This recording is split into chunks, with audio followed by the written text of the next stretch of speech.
des émeutes qu'on vit ces dernières années, la montée des gangs qu'on voit dans la plupart de nos communautés étrangères, une des causes qu'on sait, c'est souvent lié à cette discrimination à l'emploi. Les enfants ont vu leurs parents qui ont fait de bonnes études rester à la maison comme chômeurs pendant des années, et ces enfants, vous leur parlez de compétences, vous leur parlez de mérite, et vous les tirez à l'école, ça n'est pas possible. Donc ça, c'est quelque chose qui, si on ne traite pas cette question, la désintégration sociale, elle est là, elle va exploser. Alors, la dernière chose que je voudrais dire, je prends le propos du président Sarkozy le 11 avril 2012, il dit qu'il faut parler moins d'égalité des chances et la mettre en œuvre. Et parce que la véritable égalité, ce n'est pas de donner la même chose à tout le monde, mais c'est de donner plus à ceux qui ont moins. Je vous remercie.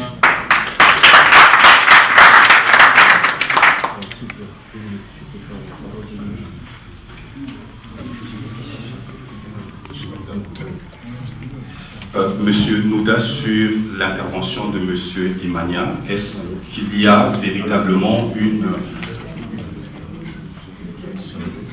sous-estimation de la problématique de la discrimination? Elle est sous-estimée dans les états-majors de vos partis. Vous êtes du parti du CDH, Est-ce qu'il y a une offre structurante en cette matière? Bien, vous savez, je parle au niveau du CDH, que je connais un tout petit peu, disons, la philosophie. Mais au niveau du CDH, on fait un effort pour la minorité.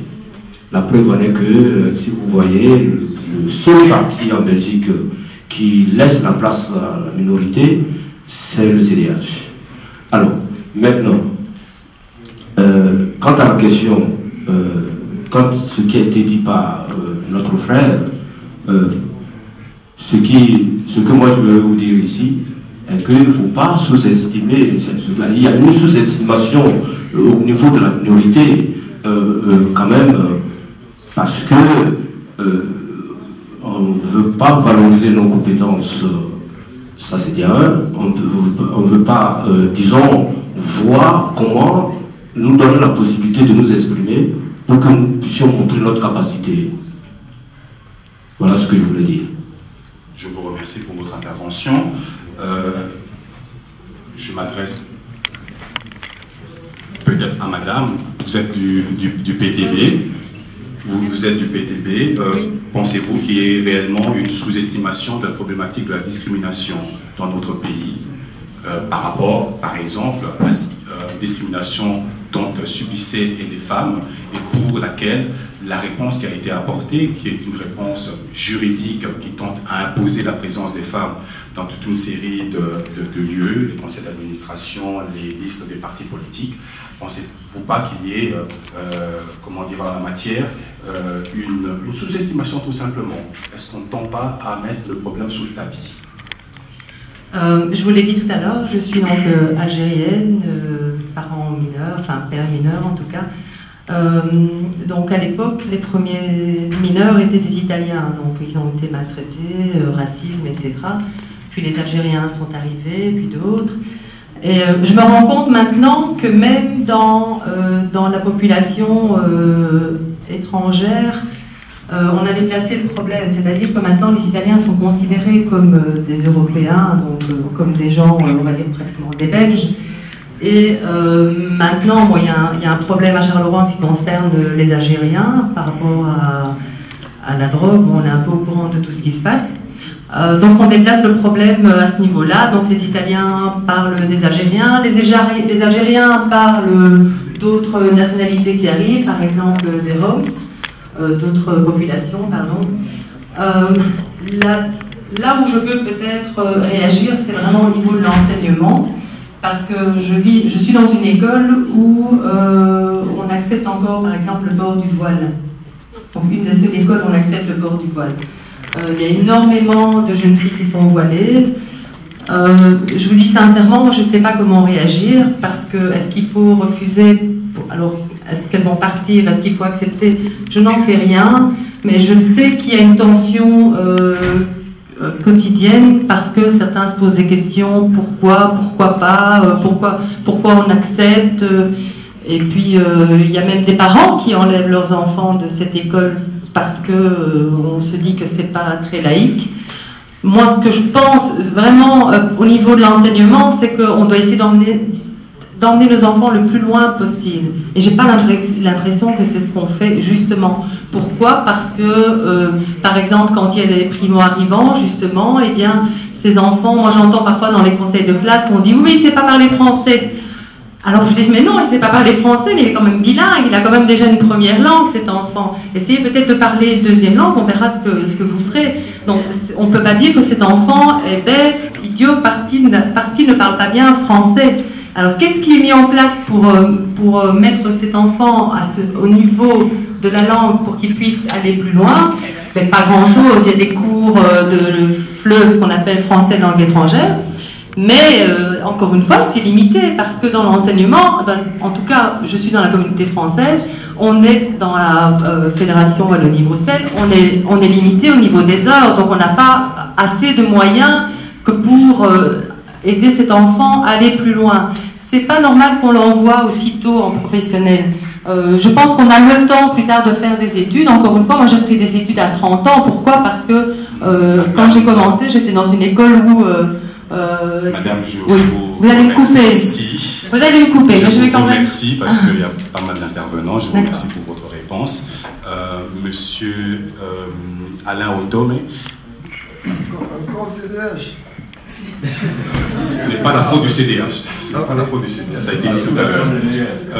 Monsieur Alain, la problématique de la discrimination est-elle sous-estimée? Vous avez entendu l'interpellation très concrète avec des points de propositions qui, semble-t-il, ne sont pas prises en compte par les états-majors des partis politiques.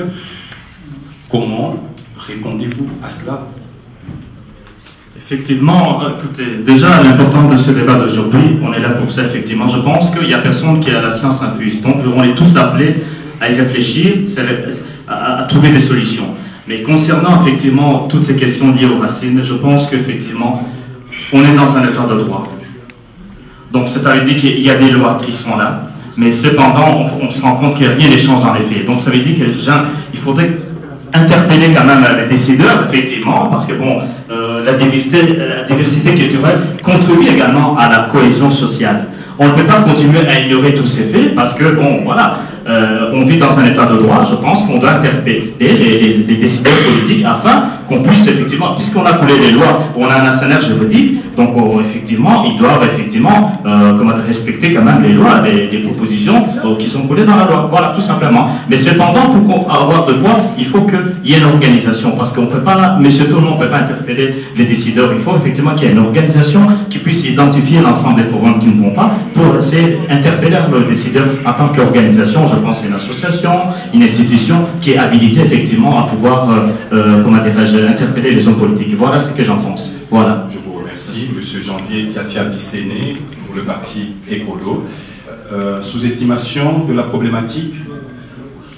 Bon, effectivement. C'est une évidence. Bon, mais les propositions du Centre d'égalité des chances ont été faites en 2006. Ça veut dire qu'on a eu une législature, et qu'ici sur la table, nous avons les gens qui étaient responsables pendant cette législature. Je pense à Céla et le MR avec mon ami Adrienne et le CDH avec moi-même. Ils n'ont pas mis en place ça. Je pense que nous sommes tellement bien dans nos bottes, Germain et moi, que nous sommes en mesure de dire que, comme ça n'a pas été fait, nous vous appelons donc à amener l'équipe qui peut mettre ça en place. Parce que nous, dans nos propositions, ça figurait déjà dans notre proposition, comme je l'ai dit tout à l'heure, le conseil consultatif que nous appelons de tout le monde devrait mettre avec la commune, avec, on ne doute pas, c'est là, sera forcément élu, les choses en place pour qu'on mette en place ces recommandations. Sans quoi, les petites banques qui ont commencé en petit aujourd'hui Pour nous qui vivons à Charleroi, nous savons très bien, ils sont 10 aujourd'hui, ils sont 20. Demain, ils sont 100, 200. Alors, si on ne fait rien aujourd'hui, qui sème la misère récolte la colère. Je pense qu'on doit s'arrêter là. Merci. Merci beaucoup, Madame Roubalkinza, toujours pour le CDH. Sous-estimation de la problématique de la discrimination. Et apparemment, vous étiez dans la législature partie prenante. Quel est le bilan du CDH en matière de réalisation des points de proposition qui ont été proposés par le Centre pour l'égalité des chances? Je pense qu'on ne peut pas continuer toujours à pointer du doigt ce qui n'était pas bien fait. Ce que nous devons chercher plus, à trouver une solution. Et en nous retrouvant tous sur la table ici, nous devons savoir qu'est-ce que nous pouvons faire. Si je parle ainsi, je dis par rapport aux étrangers, au vote des étrangers, il y a eu des séances qui pouvaient être faites, normalement, les séances d'information pour que les étrangers, où ils puissent avoir une majorité des étrangers qui doivent voter. Ben, à ce moment-là, on pouvait peut-être, avec la majorité des étrangers qui allaient voter, avec cette séance d'information qui pouvait être donnée, on pouvait avoir plus d'électeurs étrangers qui pouvaient se manifester pour voter les leurs. Mais malheureusement, je pense que les séances d'information par rapport au vote des étrangers n'ont pas été bien faites. Et si ça a été fait, les CDH, parmi nous, il y a mes collègues qui ont organisé une séance d'information. Malheureusement, les étrangers en question n'ont pas été présents. Ils ont négligé cela. Je sais qu'il y a d'autres partis, le PS, qui a envoyé des courriers. C'est ce que j'ai trouvé aussi de mon côté dans ma boîte aux lettres. Et peut-être d'autres partis n'ont pas pu le faire. Et est-ce qu'on ne pouvait pas faire cette séance d'abord à l'avance, au lieu de continuer à se plaindre qu'au niveau de la diversité, il y a un problème? Parce que quand il y a un problème, on doit toujours chercher à trouver une solution. Si je parlais de l'enseignement, j'ai eu la même situation avec mes enfants. Mon fils aîné était venu, il était déjà à l'université, mais malheureusement, on l'a fait descendre de 2 ans. Mais il y a eu l'université du travail. C'est peut-être par manque d'information que les gens ne parviennent pas à trouver des solutions en tant qu'étrangers pour se retrouver. Je vous remercie, madame. Je souhaiterais encore prendre une question, excusez-moi. Pour prendre une question dans la salle, elle vous sera adressée, n'ayez crainte. Il s'agit d'une question de M. Yves Lumbu. Je ne sais pas s'il est encore là. Est-ce que M. Yves Lumbu est encore dans la salle? Bon, s'il n'est plus là, je vais poser la question à sa place. Vous savez que la lutte contre les discriminations comprend plusieurs volets. Le volet prévention, on en a très brièvement parlé tout à l'heure, mais également le volet sanctions. En matière de sanctions, que prévoit l'arsenal juridique en Belgique? Ça, c'est une chose. Et quelle est la pratique qui en est faite? Est-ce que les personnes, les sociétés, les personnes physiques qui s'adonnent à la discrimination sont réellement frappées par la justice? C'est une question qui se pose aux partis politiques. Monsieur Sabin. Donc je vais... Voilà. Est-ce que tout d'abord la première question, est-ce que il y a... Vous m'entendez? Par rapport à la discrimination, est-ce qu'il y a une... Comment... C'est quoi cette question-là? Voilà. Non, voilà. Non, est-ce qu'il y a une sous-considération de la discrimination? Effectivement, anticiper un problème qu'on ne connaît pas, c'est très compliqué. Malheureusement, c'est toujours essayer de réparer les dégâts. Ça a toujours été comme ça, donc je suis désolé, il faut raisonner en tant qu'intellectuel ici. Maintenant, par rapport à la liste du Centre pour l'égalité des chances, donc c'est une ligne de conduite, je pense, que nous devons s'adopter.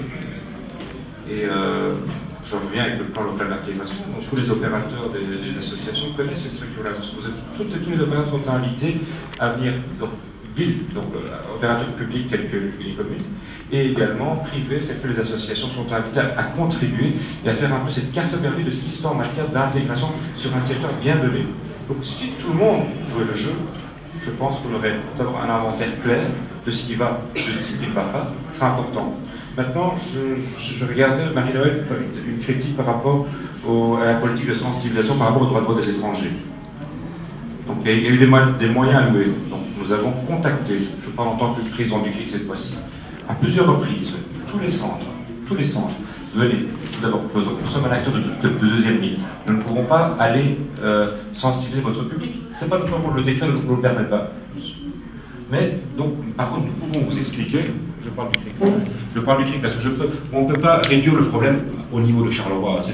Je pense que ce sera assez réducteur. Il y a Farciennes, il y a Ezoprel, il y a Courcelles. Je pense qu'il faut raisonner sur un bassin de vie. Donc c'est un concept assez intéressant, le bassin de vie. Donc je pense que la plupart des amis savent de quoi je parle ici. Je ne vais pas le développer. Donc c'est ce travail effectué. Suffisant? Non, jamais suffisant. Est-ce qu'il y a des discriminations? Oui. Est-ce que finalement on l'apprécie? Est-ce qu'on s'est anticipé? Non. Est-ce qu'on a eu du retard? Oui. Est-ce que finalement, qu'est-ce qu'on doit faire pour essayer de combler ce retard? Je pense que nous devons travailler davantage. Par rapport au droit de vote, je pense que votre structure a été invitée à plusieurs reprises. Je pense même que vous avez participé. Mais finalement, qu'est-ce que vous avez fait de ce qu'on nous a donné comme moyen, de ce qu'on vous donne régulièrement comme moyen?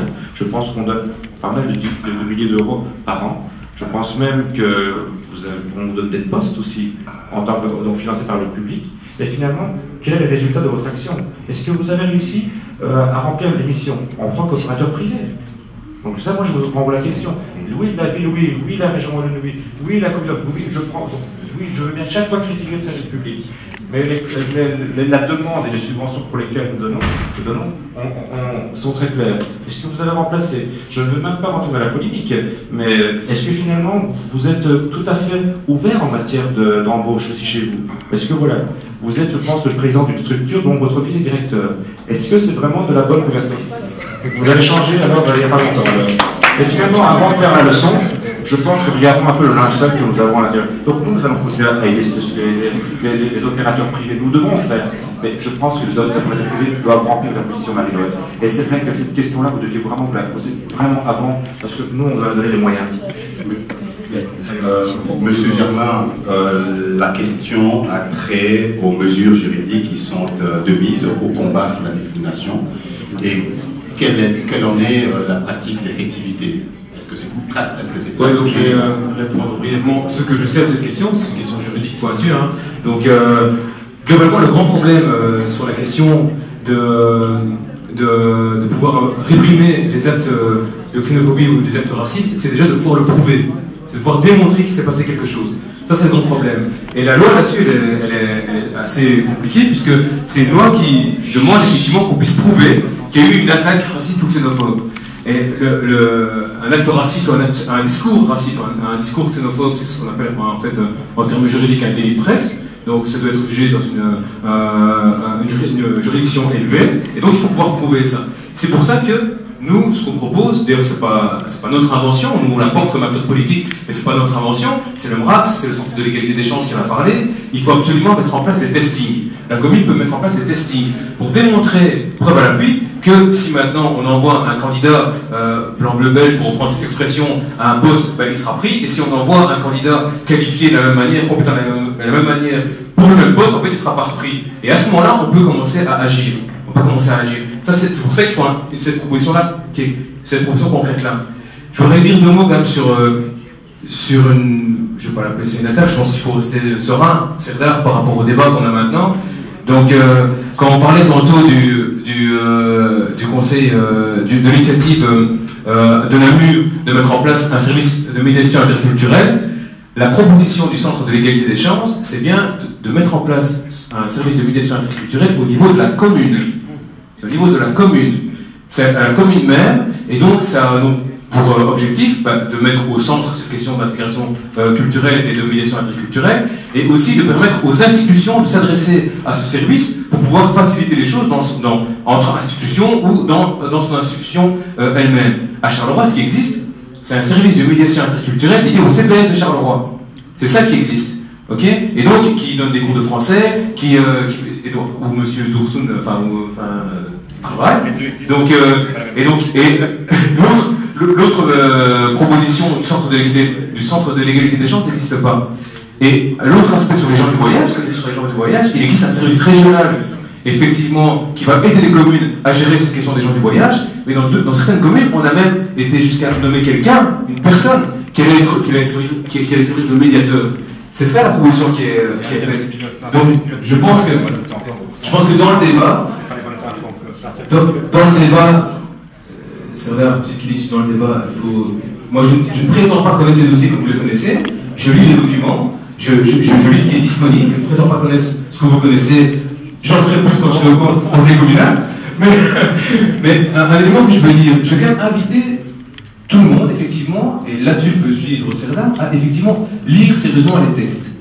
Quand on s'étonne du pourquoi les partis politiques en présence qui constituent la majorité XXL à Charleroi, le CDH, le NR et le PS, sont assez frileux dans la mise en place de mesures qui protégeraient les minorités, il suffit de lire leurs programmes nationaux, il suffit de lire les textes qu'ils votent au niveau gouvernemental.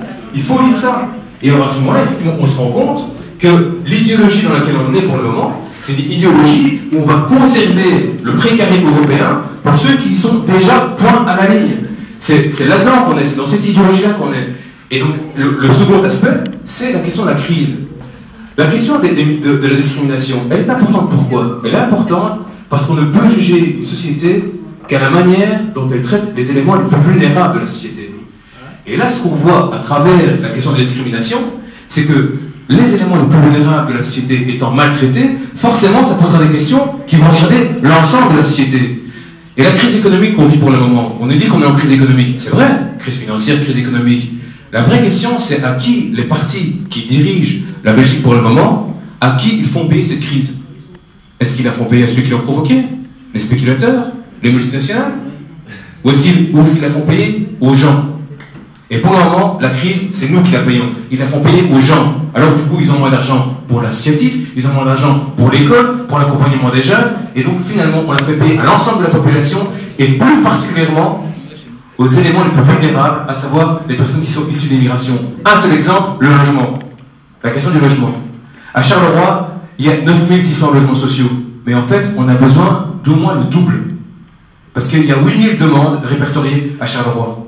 Nous, on veut que pour les 3 législatures prochaines, on crée 15 000 logements sociaux de plus.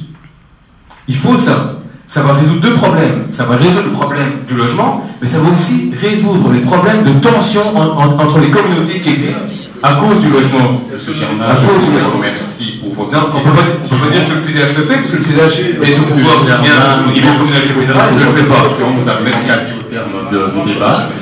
Monsieur Mohamed Fekroui, la question a trait, de manière très précise, aux sanctions.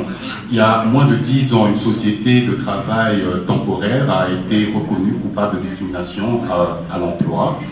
Elle a été condamnée d'1 euro symbolique. Estimez-vous que c'est assez? Je ne peux pas me mettre à la place des juges. Ça, c'est déjà le premier point. Ça renvoie à la force de l'arsenal. Une affaire de son dossier. Il fut un temps où, comme je vous l'ai dit, j'étais ouvrier, j'étais délégué syndical et on a connu un problème similaire où je travaillais à l'époque et le problème a été pris à bras le corps par les syndicats et une solution a été trouvée par rapport à cette situation-là. Maintenant, c'est vrai que si vous prenez le cas ponctuel de cette firme d'intérim qui mettait BBB sur ces documents pour bien préciser, mais effectivement, oui, c'est scandaleux et la sanction est insuffisante à mes yeux. À côté de ça, je voudrais rebondir sur le manque d'activité supposée de Germain, si ce n'est que ce que je demande aux gens. Non. Le manque d'activité que tu nous reproches par rapport à ces 6 années-ci. Ce qui est très bien, en tout cas par rapport à la tripartite, c'est qu'on a œuvré pour apporter énormément d'améliorations. Je pense que pour les 3 établissements scolaires que vous citiez tout à l'heure, il y a facilement 10 millions pour un, près de 10 millions pour un, et près de 5 millions pour les 2 autres, pour refaire à 9 des établissements scolaires. Je pense que la tripartite sortant Non, je pense pas, parce qu'Ecolo n'était pas vraiment avec nous au niveau communal. Il faudra faire à notre école parce qu'elle est en train de s'effondrer complètement. Les dossiers. Notre école s'effondre, donc il faudra Je dépenser. peux continuer ma réponse. Déjà, premièrement, je pense qu'il faut pouvoir positionner. Est-ce que vous travaillez dans le communal? Dans la communauté française. Voilà, donc tournez-vous plutôt vers le régional et alors à ce moment-là, vous limitez-vous s'il vous plaît. Non, essayez de vous limiter sur les fonctions. Sinon, je veux défendre mon école, je veux défendre Madame, je vous en prie. Madame, voilà. Est-ce que vous voulez bien Malheureusement, conclure? les différences de niveau de pouvoir, il faut les connaître pour pouvoir où on doit défendre une cause. Donc ce que je veux dire tout simplement, c'est que pour les sociétés de logement, effectivement, on peut nous montrer du doigt, mais il y a actuellement des projets comme les Rosières, où il y aura encore là les Closières. Les Closières où il va y avoir du logement. La Cité Parc est en train de reconstruire aussi au niveau du foyer Marcinellois des logements. Donc je pense qu'il y a une dynamique positive au niveau de la construction de nouveaux logements. Ce qu'il faut savoir, c'est que vivre dans un rêve, c'est de l'illusion. Par contre, quand on est dans la réalité du terrain, avec un budget, une enveloppe dans laquelle on doit gérer ça en bon père de famille, je pense que vous avez encore du travail à faire. Merci, Monsieur Le Chat, que pense le parti écolo de la pratique des sanctions en matière de discrimination? Est-ce qu'on en fait assez ou pas? Comme j'ai dit tantôt, il y a deux volets. Il y a d'une part un volet où il y a un rôle de prévention et d'éducation à faire, parce qu'elle peut parfois être inconsciente, et dans ce cas-là, je pense qu'il y a un rôle d'accompagnement à faire vis-à-vis des personnes. Mais par contre, quand elle est consciente, comme c'était très clairement le cas de cette firme d'intérim qu'on a évoqué tantôt, je pense que là, en effet, la sanction est insuffisante et elle doit être renforcée. Je crois que ça ne fait pas de doute et ça ne nécessite pas de longs débats et donc de longues réponses. Je vous remercie pour votre réponse claire. Madame Kavimi, qu'en pense le MR par rapport aux sanctions relatives aux discriminations? Oui, donc quand on lit notre programme et qu'on lit les textes qui émanent du MR, effectivement, nous insistons sur l'application, parce que l'arsenal existe, il y a pas mal de choses. Le problème, c'est dans l'application. L'application, il faut d'abord saisir des instances qu'on peut saisir pour se plaindre de mauvaises pratiques. Deux, comme on l'a dit tout à l'heure, il faut aussi avoir le courage d'aller s'adresser à un juge pour les sanctions.